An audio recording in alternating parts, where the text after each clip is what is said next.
Our minds, thoughts and feelings need to be cared for frequently and purposefully. And to help channelize your mind more purposefully, here's our expert Vidya.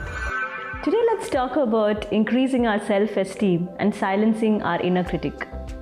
Our self-esteem was formed before the age of 5, and that's why I want you today to look at your position in your family.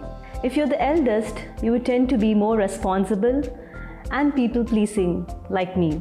If you're a middle child, you may probably end up being a rebel or seeking attention because probably nobody had the time to give you the attention.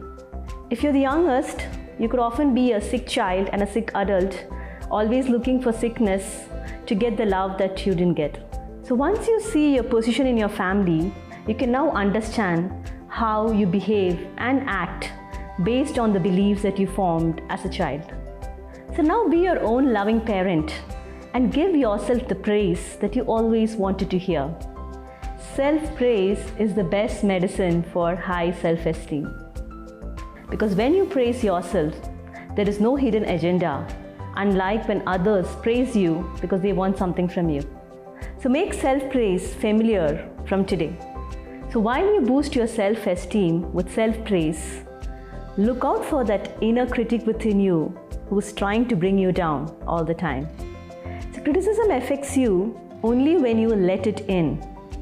So I'll share with you some easy, simple tips to follow next time when somebody criticizes you or even when you criticize yourself. People who criticize others are those who don't feel good about themselves. So the only way they can feel good about themselves is to put you down. The first tip when somebody criticizes you is just tell them smilingly, "Thank you for sharing." If that doesn't work, then you can say, "I didn't hear that. Could you repeat it?"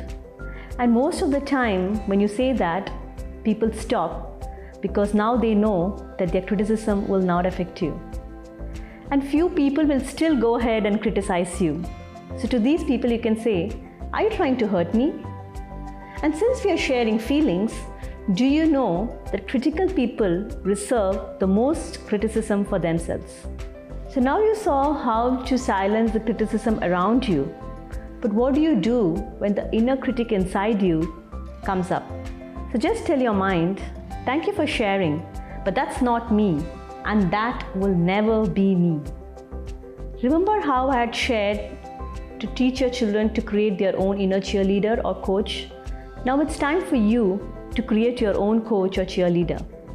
So as your inner cheerleader's voice goes higher and higher, your inner critic voice will go lower and lower.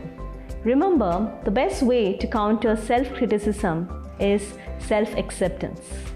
So I want each one of you to go in front of your mirror and look at all the amazing things that you see. Write that down.